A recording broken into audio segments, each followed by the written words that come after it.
হবে।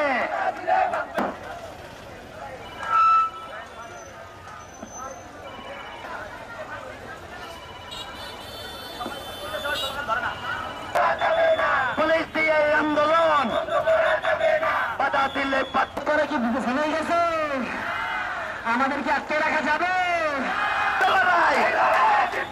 সেই লড়াইয়ের চিত্ত করা লোকের বিচার অনেক চার বুক পেতেছি গুলি